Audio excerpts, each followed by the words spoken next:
We have to organize our community. I'm talking again here of politics. There's no one that represents us, right? Like people who feel whatever it is that we feel in whatever country we're in, let's say.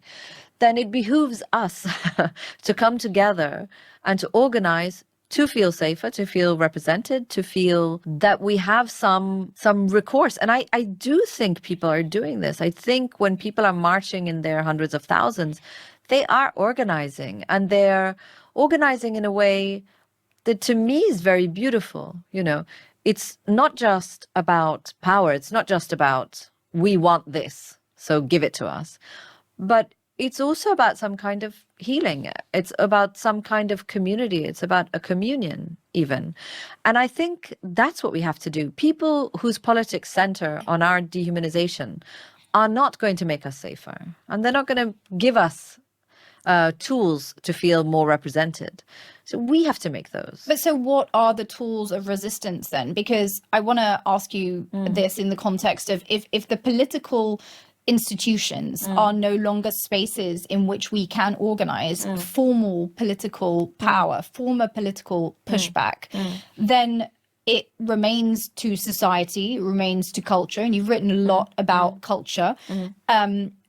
Does culture have a role at this time in resisting what we're seeing? Of course. And further than that, how can we expect culture to be the bulwark, the resistance, the means through which we resist when we are facing violent people? We're not facing people who battle us at the level of ideas. We're facing people who kidnap 15-year-olds off the street and deport them. We're facing people who will imprison you for, one of my friends was arrested on Saturday for calling someone a coconut. She's an Asian woman calling somebody else who's Asian a coconut.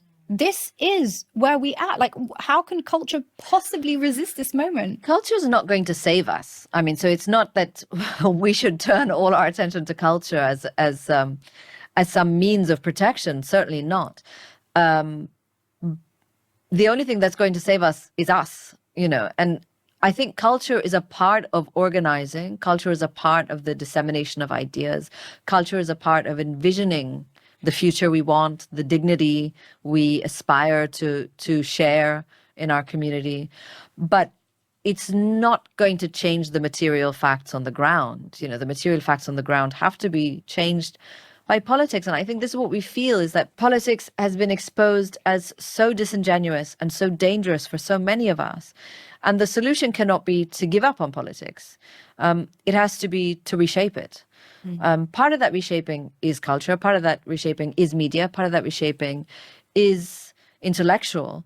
But I think it is about a new way of living. It's about a new future. And I mean, I don't have the answer because I'm as despairing and disjointed as anyone else feels.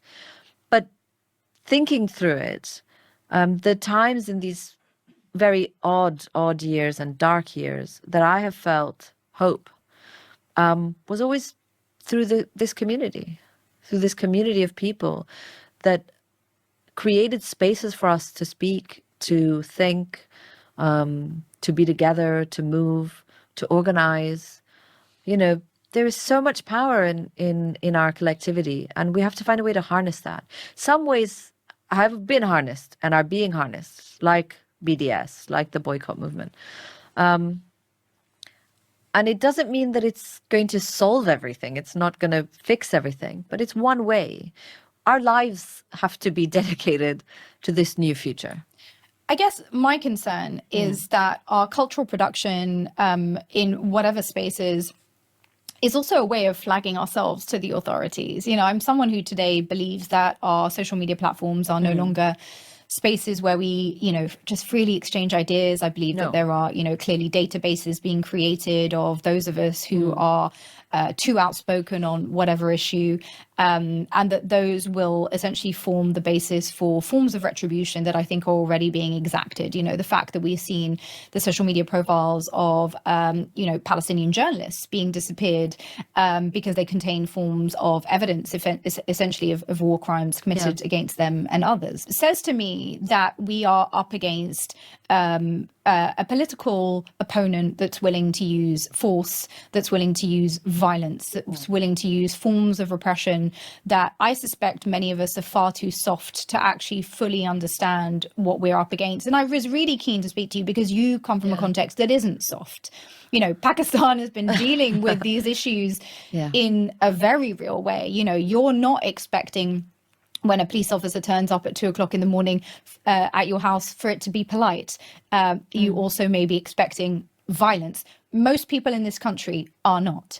And I feel that the time is running out for us to recognize that, you know, talking, relying on institutions, you know, sharing ideas is not going to hold back the fascists. No, I don't think that talking is going to hold back the fascists either. But I think that what you said was important about the fact that we know now that these institutions not only don't represent us and will not protect us. And I think that we need new institutions. I mean, we do need new forms of communicating. We need new platforms. We need new everything. Whatever existed before this period is broken, and it is broken beyond repair. Meta cannot be fixed. Okay, Mark Zuckerberg is not going to wake up tomorrow and fix anything. They're going to get worse, as you said, and I think you're very correct in the fact that it's coming rapidly, right? But we have to also, I think, take some strength in the fact that I don't think we're a minority. I really do think we're a majority. I think something has shifted in the world around us. And we don't yet know what that is, and we don't know what to call it, and we don't have a name, and we don't have a leader, and we don't have all this stuff. But all of us are feeling it. And we have to, in whatever way we can, in whatever way we're able to, we have to be part of building something new. Meta is soon going to be a place, as you said, where we're being surveilled, where whatever we say is going to be used against us. And so what's our option? I think a new platform. Is there no one in this enormous group of people with the ability, skill, resources, technology, and understanding to put this together? I would add one more quality to that list, and that is the courage of course. To create a platform that will come under fire for being the space for resistance. And I'll be honest with you, Fatima, my concern is that the rich people, they don't have the courage. I'll be honest with you, I've been around you lot for a hot minute, and you lot have no balls. No, I have to be frank about this. There's people who are much more attached to the dunya and to, you know, the life of this world and their material well-being than they are to actually freedom. And I would say that the exodus to the Emirates, the Dubai dream, where we're constantly sold this idea that it's like, oh, it's the safest place on earth, unless you cross power, unless you set a foot wrong, unless you do a deal with the wrong person. And then it's actually one of the least safe places in the world. And how many of our brethren have traded not just their freedom, but our freedom for the wealth and the tax-free billionaire dream of the Emirates. We are seeing this in real time. And so the people in many ways at this juncture that have the leverage are not don't have the courage. Don't have the courage. I would 100% agree with you. I have no notes on that. They don't have the courage. But we only need one or two. You know, it takes, I think what we have seen, absolutely, is the people who are paying the price are the people who have no protection anywhere. And the people who have everything at their disposal are absolute chickens. You know, they have absolutely no guts to say even one thing, let alone do anything. But I still have this faith that together we can do something. Again, you know, there's an incredibly wonderful thing about this internet age, which is that we found new ways to connect and we found new ways to organize quietly. And I mean this creatively. You know, do you remember that Trump protest when the K-poppers basically organized to buy up all the tickets for that stadium that he was going to do one of his re-election tours on? And they were like, wow, we're selling out so fast.